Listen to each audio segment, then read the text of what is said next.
It was a tough weekend, but actually, are you pleased with how you turned up today and performed today? Has that taken some of the edge off it a little bit?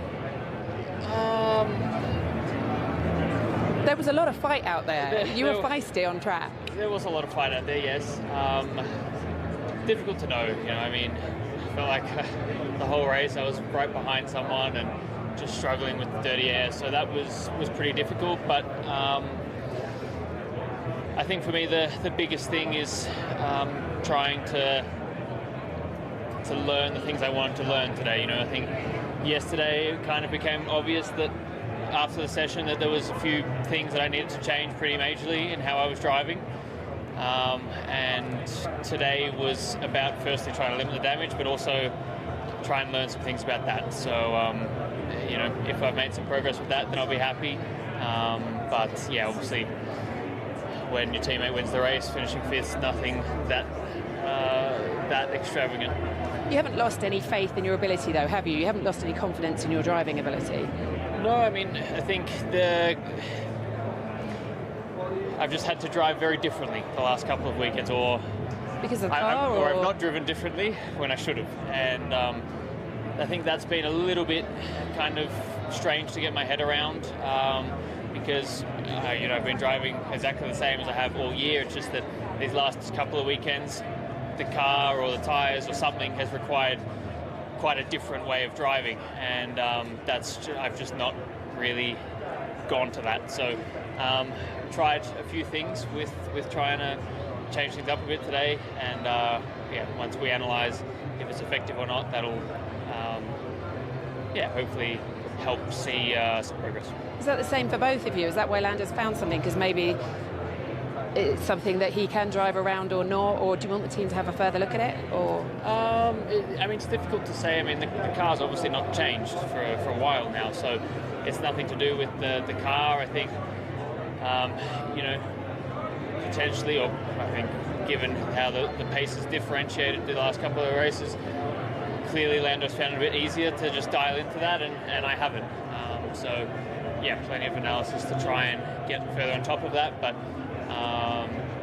I think it's important to remember that for the other 19 races, the way I've been driving's been working pretty well. So it's more about adding some tools to the toolbox rather than reinventing myself. Thank you. Really focus on getting back to his previous form. Why don't you take Lando's setup? I'll have exactly the same as him, please. Probably tried it, but every driver on the planet drives differently. You cannot just put a setup and it will work on everyone. It has to be natural. Lando is probably driving better than he was before, so he's made a little step.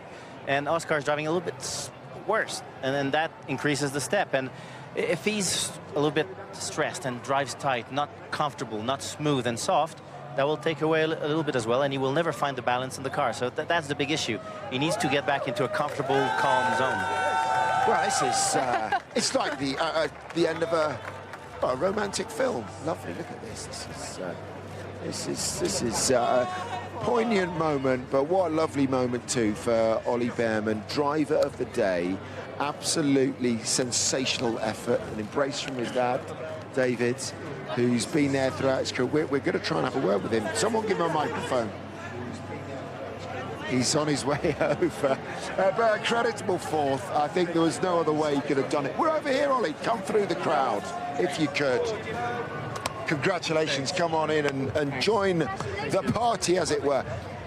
Well, we could hear it we could hear the emotion in your voice at the end over team radio. Some lovely moments there as well. You're sharing with your family, especially. Just tell us what it feels like. Oh, it feels great. I'm really happy to, that's our joint best finish in the history of the team. We had a great race. Of course, I was lucky to be where I was before the first stop, but actually we had the pace to stay there. I held off Max in the first stint, I held off the Mercs in the second, and I held off the McLaren in the third one. So I was under a lot of pressure. I spent, I think, more time looking in my rearview mirrors than in front, but that's sometimes how it has to be, and I'm really, really proud of the team because that really validates all the hard work we've been doing over the past few races. You say lucky, but you made the most of the chaos. You did the move on Max into 7. Talk us through that, because it looked pretty hairy at one point. Yeah, I know when you race against someone like Max, he doesn't give you an inch, so you need to to fight the same way back. And honestly, to go wheel to wheel with him is a very cool moment as well, because I was watching him since I started watching F1 basically, and I think he's the best driver in F1. So although he did a better race than us, we had a cool fight. Talk us through it. So yeah, everyone kind of checked up here in 5, and I managed to get the switch back. But then there was a yellow flag, so I didn't want to do the move there. So then we were to get round. Well, you had a full-on weekend. Good qualifying, good pace, good start. That was really good racecraft as well against Max. And then you survived the pressure. Was that due to the car? Somehow the car was perfect for you this weekend, and you showed confidence. It's something you can carry on into the next races. Honestly, like, you know, we had a good quali car. We were in Q3, but that lap I did in Q3 felt amazing. You know, when I crossed the line, from the expectation, you know, last week we were P9, the week before we were P9, I felt like relatively we were even better than that. I was thinking to be in 8th or 7th maybe, and we were 10th. You know, we were almost a second off. So I think what we did this weekend has really been biased towards the race. We had great race pace even on Friday, and even if I managed to squeeze through into Q3, the race pace was clear, and we deserved that today. Do you want to have a quick look at your dad celebrating? I mean, look, we see it quite often with your old man. I think he's the craziest guy in the whole. He gets into it. He does get into it. He's one of the boys, one of the mechanics. Yeah, exactly. Just quickly, do you feel comfortable? Can I just say that the mechanics did probably the 2 best pit stops we've done all year. Yeah. You know, we don't have the newest equipment. We don't have the most cutting-edge technology like these top teams. So, you know, we have a disadvantage in pit stops.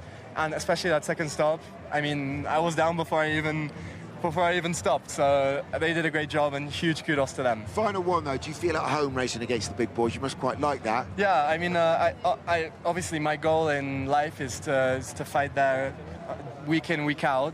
I didn't expect to be, you know, racing a McLaren or a Red Bull or a Merc, or even, you know, fighting with a Ferrari in a way.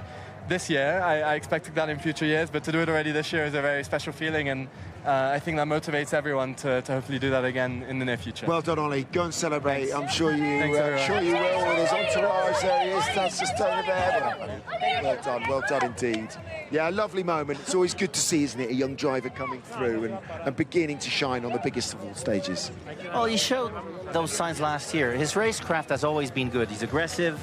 He knows when to make a move. He doesn't overdo it, and he's got good spatial awareness as well. We saw it last race when Tsunoda was lethal on him, and he managed to avoid it. Good. And now he's showing also speed, pace. Right, let's hear from Charles Leclerc. Here he is.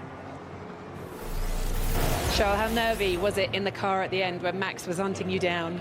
I thought you were going to speak about the start. That was probably the most stressful part of the race, because I really thought that this would be the end of my race. But the last part of the race was also quite tricky. I knew that Max was on the preferred tire at that point, which is strange because normally the medium should last longer, but the soft was today much better, which is very strange. So yeah, I'm happy with everything we've done. Got a little bit lucky with the safety car. I'll take that. Tell me about the start then, because a lot of drivers have described it as chaos. What was your view of it and how it was handled? Chaos as well for me. I mean, obviously there was Lewis on the inside, which I don't think he expected that Max was on the outside of me, and so there was a little bit of contact, and then then I went on the dirty side of the track, no grip at all, and I couldn't really stay there as the angle with Lewis was just impossible to make the corner. So I had to go straight, and but it was quite stressful. I really thought the race will end not only for me but also for Lewis and for Max, but yeah, mostly for Lewis. Are you happy with how your teammate moved at the start as well? You had any issues with it's it? racing. I think Lewis wanted to try and take his shot. I would have done exactly the same if I was him. So I have it's completely normal. Thank you. Thanks, Sean. We'll get into potential penalties and the penalty to Lewis Hamilton after the break. But yeah, as far as his weekend was concerned, he got the luck and his teammate didn't.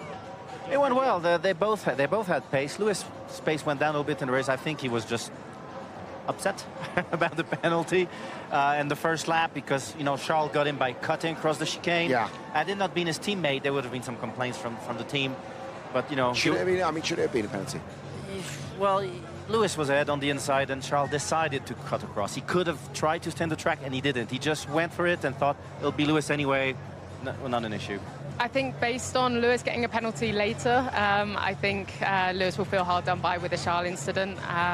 Yeah, I think in terms of lap 1 versus later in the race, maybe was taken into consideration, but still, I think if they're going to play fair, they either have to either not give penalties or give similar penalties. OK, Kroon's getting it all prepped at the Sky Plate. He's been a busy boy today, so we'll get to him when we come back, because, yeah, Lewis Hamilton... Position, and he gained also like 4 or 5 seconds. Yeah. So it's a double whammy. I think 5 seconds. I think 10 seconds for that kind of incident. They're racing wheel to wheel. They're already banging wheels. Max is going off. It's like Karun said, tit for tat to a degree, then went over the line a little bit. Lewis gained a bit too much. 5 seconds is what I think. But then also I personally think maybe Charles also deserved 5 seconds for lap 1 as well. Good point, Jamie. Let's go back to Karun. He's still there. Yeah, I can. Do you want to have a look at that? Have you got that in the pad? Ask and you get Simon. Thank you. Right, let's have a look, Jamie. So left is Lewis, right is Charles, and they get off the line. You can see Lando got a much better launch there. Charles came across the left-hand side. Lewis tucked it. Look how close they are at this point. He's moving over. You could see he's looking in his right-hand mirror there. He sees Lewis is coming. Gives him just about enough width. And we heard Charles saying to Rachel earlier just how stressful it was at turn 1. I'll play it in slow-mo, and you can see just how close they got there. Now watch this. So Verstappen's now gone straight on. Ignore him for a minute, and here come the 2 Ferraris. Now at this point, you would say Lewis has made a big effort here to give Charles space. He's given Charles all of that space to make the corner. There's no doubt about it. Now watch Leclerc's hands on the right. There, he gets a snap of oversteer because he's on the dusty, dirty part of the track, and that's actually why he's ended up off the track. I don't think he intended to go there. I don't think it was a premeditated move to cut the corner. I think he got caught out on the dust. So he's thinking to himself, right, I'm just going to floor it, get out in front, and then I'll sort it out. So he's popped up in the lead of the race at this stage. Now he's looking in his mirror because he can see the pack coming behind. He's backing off, waiting for Lando to get past. He knows he needs to get the place up to Lando. The challenge now is how does he not lose any more places? Lewis has ended up behind Max, who I think sort of gave up the place there. It was a bit of an unorthodox place, but it was, again, Max did the right thing by giving up that place and rejoining in 4th place. So, to me, it was okay. You know, at the end of the day, it was so close down into turn 1. It's control of car as well. When you look at the driver standard guidelines, and actually Lewis is in control, and Charles is not.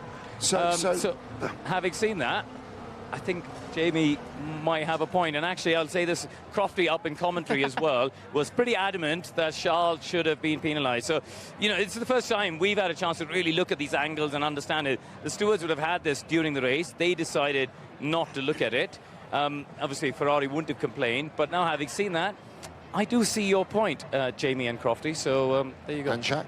Oh, yeah, no, definitely. Because when he decided to floor it, he was behind Lewis, and he made the decision for it. He could have made the effort to stay on the track, and he thought, oh, why not? I'll just go through the grass.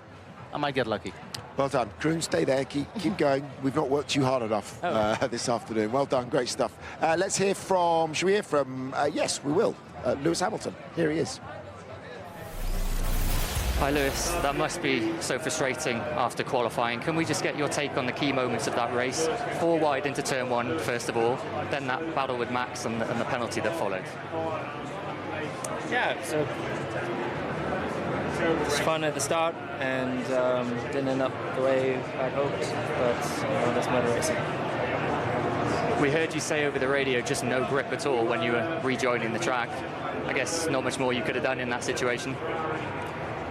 No, I mean, it's very, very dirty offline, and did the best I could to keep the car kind of, or bring it back to the track safely, and that's what I could hope for.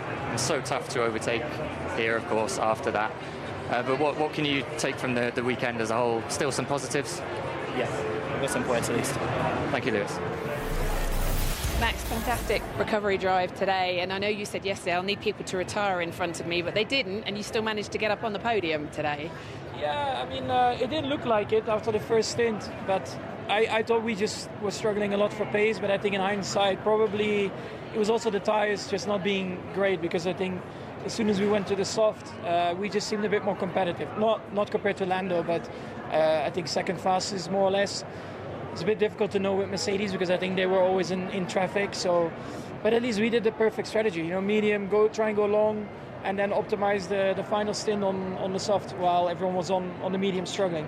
Is that going to be a key to you staying in this championship fight, that the team think a little bit differently, do you think, going forward? I mean, it's fine to think different. The most important, of course, is still that we need to be faster. I mean, we had some really good races, but I think even in the races that we won, if you look at the tyre management and stuff, I think McLaren is still very strong. And then, of course, in the weekend where they have more pace in general, then you have no chance. How were your softs at the end? Were they hanging on?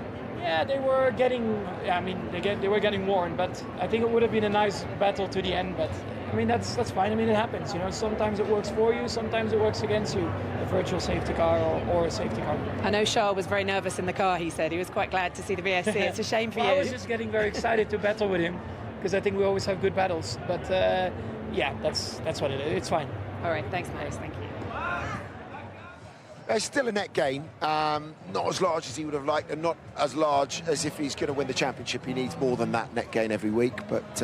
Yeah, but you can see in his demeanor, he's happy of his race. He knows that he got really good points there. He could have gotten second, maybe not. He had fun, he knows he drove well. Because look at all the other ones, when they put the mediums on, how they struggled. They did another pit stop, which was not expected. They just got rid of them. He managed to survive with them. Big battles, and those battles with Bearman, that's what lost him second place as well. With vintage Max and start there on the mediums when it was, you know, all over the place like that, but he's still... But that's it, it's the disruptiveness of Red Bull. They're not afraid to try something different, not afraid to roll the dice. So even starting on the mediums, they knew it was going to be a handful and hard work at the beginning, but that's what made the strategy, allowed him to get off those mediums, put the softs on and do that late charge. So I think it's that mentality that Red Bull have that is going to potentially take it to McLaren, but days like today for Lando Norris will make that very difficult for Max Verstappen. OK, great stuff. We're going to take a short break. We're going to hear from the... Oh, great. So, George, we heard you on the radio, and it sounds like it was a really frustrating afternoon for you. Do you think there's an opportunity been missed today?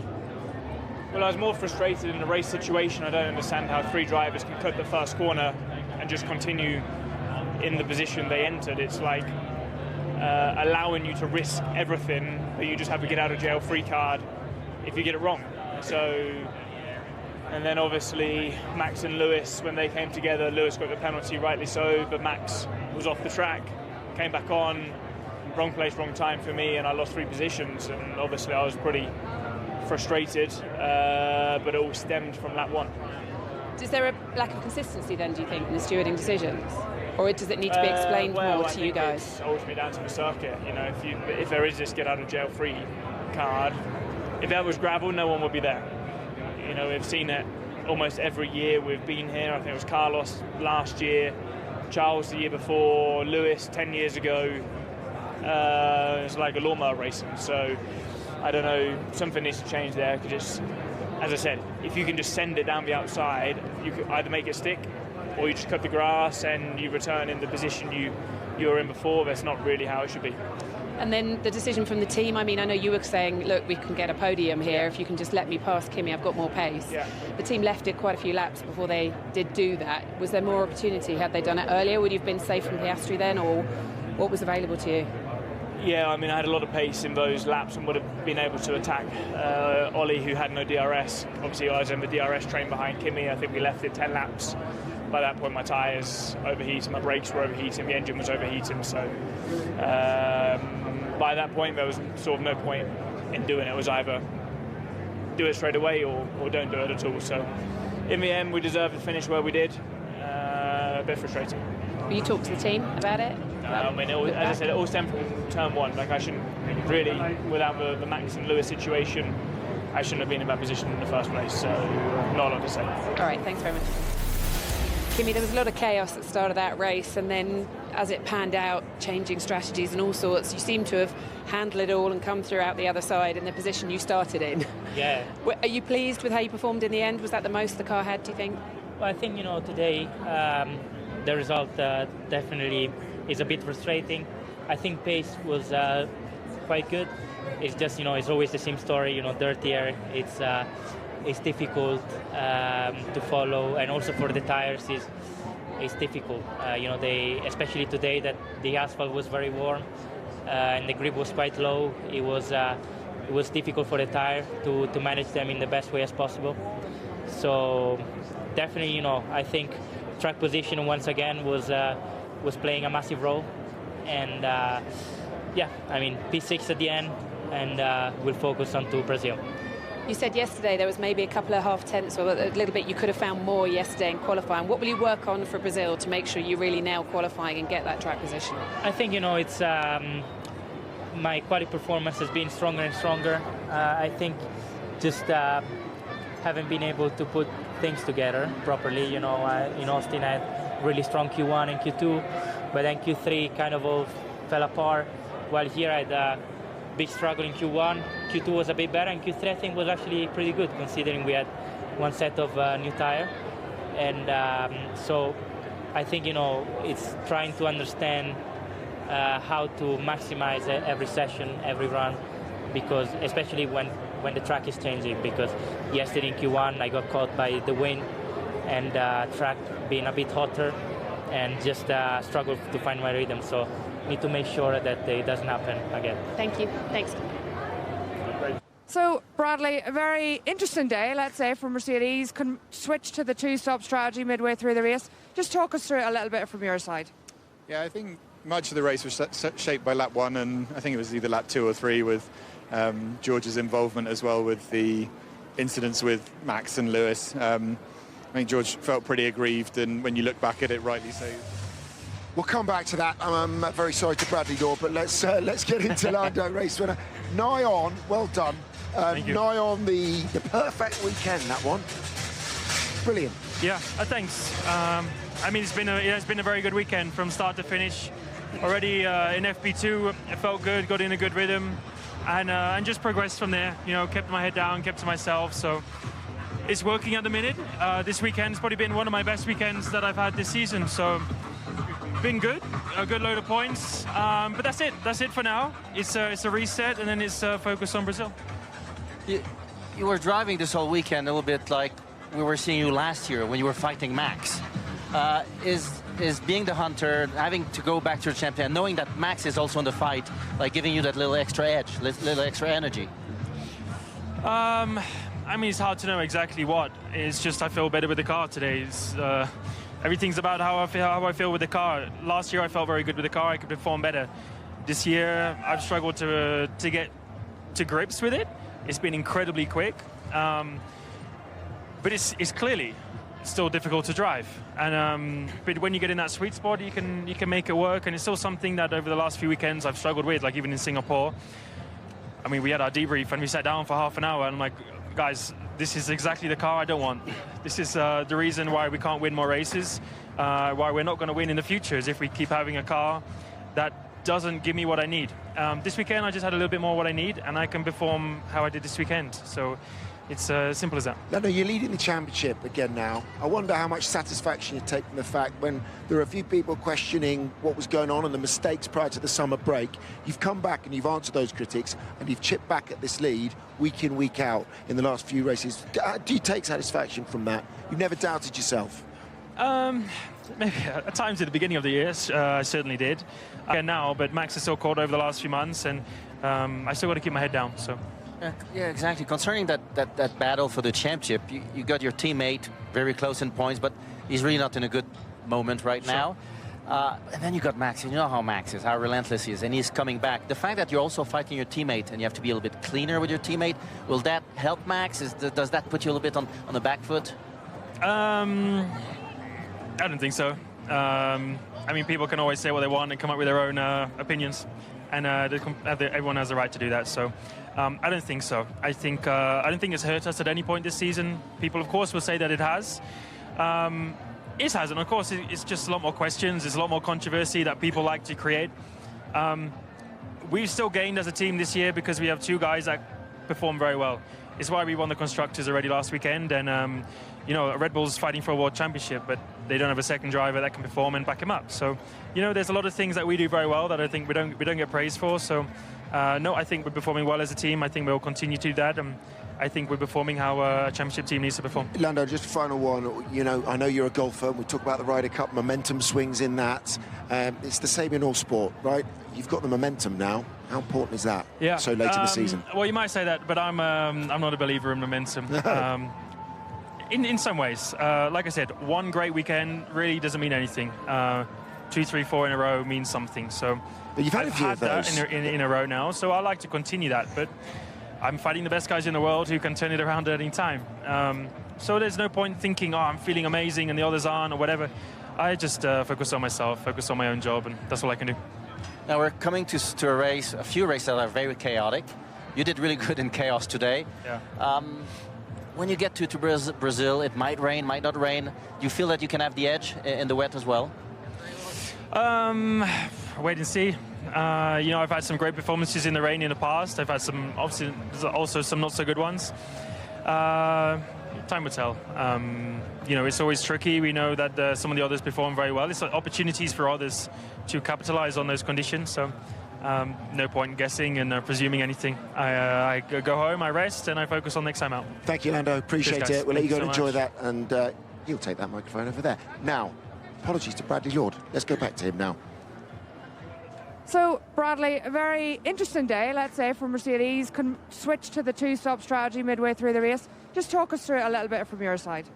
Yeah, I think much of the race was shaped by lap 1, and I think it was either lap 2 or 3 with George's involvement as well with the incidents with Max and Lewis. I think George felt pretty aggrieved, and when you look back at it, rightly so, he was probably the only guy to stay within the white lines, yet came out losing position and then got forced off track again at turn 5 and lost out there too. So, yeah, didn't get the rub of the green.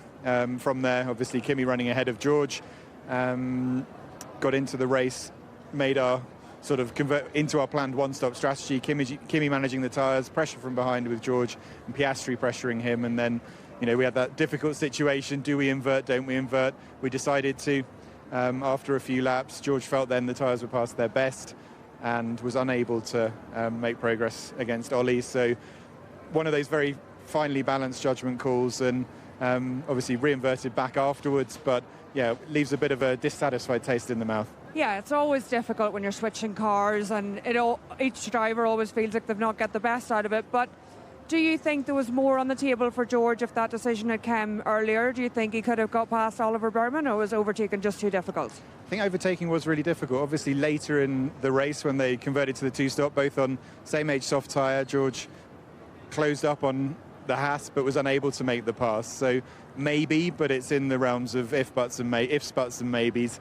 I think ultimately coming out on the wrong side of sort of lap 1, lap 2, and then, you know, that really shaped our race. If we look at it, the only car to make any progress was Piastri's McLaren. We saw from Norris's performance out front just what potential that car had, and again, they were sort of 3 to 4 tenths to the good, I think, relative to all the rest of us who were fighting within a tenth of a second.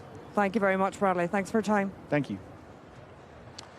So 6th and 7th for them, but of course we go to Interlagos, a place where George has had good success in the past. Absolutely, it's where he got his first win, wasn't it? So, yeah, I think they've got Brazil coming up, Vegas coming up, places they've had good history at. I think today was maybe a bit of a lesson for the pit wall. I think equally, it looks so hard to follow. I'm not sure if much could have else been done. And I feel a bit bad for Kimi in the end, because I think with a bad pit stop and actually with the way it inverted the positions, probably didn't maybe get as much out of it as he could have done. Yeah, when you're going to make a decision, make it fast. Yeah. The more you delay, then you know that you'll be in no man's land. So it was obvious that Russell had more pace at that point, and 3 or 4 laps behind on this track. You cook everything. You cook your engines, your brakes, your tires. The team knew that as well. So it's really strange that they weren't quicker on the decision making. Now, as we understand it, a decision's going to be made after Mexico. That's what Dr. Marco said.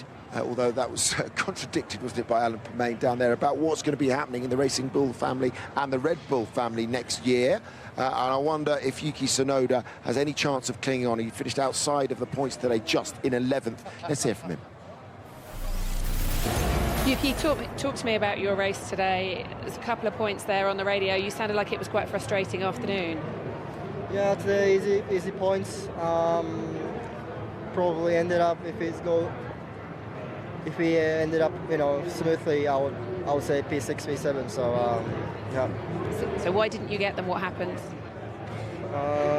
Yeah, unfortunately, pit stop was there, probably around 12 seconds, more than that probably. But also, yeah, it's just not that. It's not just that. Like a couple of things that I flagged it, but couldn't able to, I would say, avoid it, or I don't know. Yeah, managed to save those things situation, which I can't say here. But yeah, very very frustrating. To be honest, like it was pretty much out of control, out of my control. And I think what I can control, I think I maximize it. First in space was good. I mean, strategy was good in terms of tire allocations, I would say. If you see Max, he ended up P3, and I was not far away in the first stint, so yeah, very frustrating. Did you want to do something different on strategy? Do you feel that didn't help you today, or? Yeah, I mean, a couple of things, I would say, but I understand the situation. Probably, in hindsight, I'm able to help a little bit Max as well to score points today, so P3. But also,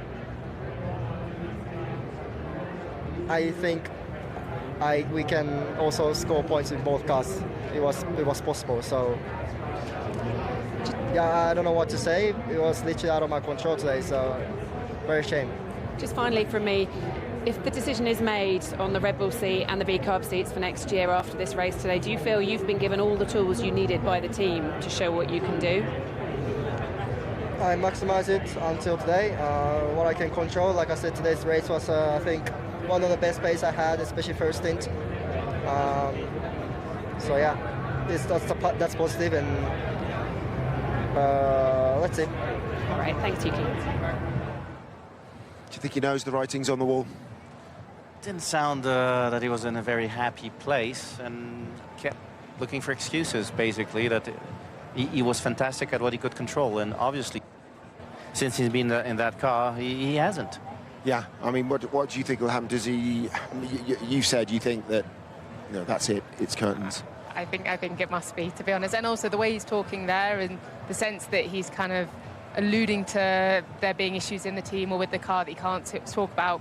If that was him 2-3 races into his career at Red Bull, he would do everything he can to keep them happy and protect them. Now you can tell the relationship's already sort of broken. He's frustrated. Yeah, it seems pretty done to me. I feel for him. Yuki is a lovely guy, but that doesn't really count for anything in Formula One. This is not a finishing school, as you say, and he's got in there, and just unfortunately, he's up against one of the greatest of all time. He's not the first, probably won't be the last, and let's hope we do see Yuki somewhere at some point in the future. We don't know, though, yet, because no decisions have been made. We are assured that they're going to finish or make some decisions here after Mexico. Right, let's finish up, if we could, on Lando Norris as they get themselves prepared for the photo there. Yeah, he's in P1 today, and he's in P1 in the championship. Jack, let's just get your thoughts on that conversation we've had with him. He's keeping a very level head, but I think this is the point, okay, is that earlier in the season there were so many people questioning how he was coping with the pressure and saying, Oscar this, Oscar that. Then Oscar gets a lead, the races start to tick down, Max Verstappen starts to come back at you, and all of a sudden it's completely different, it's flipped around. And if you look at the first half of the season, he was very good at berating himself, always, even too much. And people really clamped on that, and they were starting to criticize him a lot. And he's really come back now, and he doesn't berate himself anymore. He's still very politically correct in all his answers because he's not giving us anything. But when you look at the way Piastri has crumbled, he's not getting criticized the same way Norris was being criticized for a lot less. So we'll see how that pans out in the long run. I mean, he says he doesn't believe momentum. He sort of did-ish, whatever. But this is a very, very good time to have a run of form, and he is on a run of form now. He is, but what I picked up on that was quite interesting is he said he's managed to sort of have a proper sit down with his engineers and his team and get that car working better for him. And I think what people sometimes don't realise is how complex these cars are. Yes, he's in the same car as his teammate, but there's so much you can do to refine it and make it more individual and make it suit you better, and that does equate to lap time immediately. And whatever they've done is working for Lando, but it isn't working for Oscar. So this momentum thing is real, and if he can keep knowing that that's not working for Oscar and it's working for him, keep pushing the team in that direction, get them on side, that's where it's going to be game on for Lando. One final thing, if they have another couple of weekends like this, or Lando does, where he disappears off into the distance, actually I thought it was quite telling what Max was saying. You know, you have a race weekend like this, we could not live with them in terms of race pace today. That was the thing. So do you think that the Max is still a part of this? It is 35 points, as I said. He is, because that was a race weekend where they had no pace, and he still managed to get P3. He still managed to get closer to the championship lead. A different driver in the lead, but he's gotten close. He's, what, 36, 37 points now, so a lot closer. And we're coming to tracks where he's always been brilliant at. And McLaren knows that, but, you know, you're saying Norris worked on his car. He's done a Verstappen. He really got in with the team to personalize that car. And unless Piastri is capable of doing the same thing, he'll never get back to that level. So you know that 1,000 pesos we said, is it? How much is 1,000 pesos? I don't know. It's what about have I £3, actually bet here? £3, okay, that's fine. That's fine. It's okay. Thanks, Rich. Just getting a quick... yes, 20 quid it's going to be. Oh, 20 quid. Someone said 3 quid, so I was like, no, fine. I got that wrong. No, he converted 20, okay. it. Yeah, sticking with Lando, yeah? Yeah. Lando, yeah. There we go. Thank you. Thanks to you at home. Thanks, Jamie. Thank you, Shaq. We will be back in a fortnight's time with the Sao Paulo Grand Prix live all weekend on Sky Sports F1. But this weekend has belonged to one man, Lando Norris. Good night.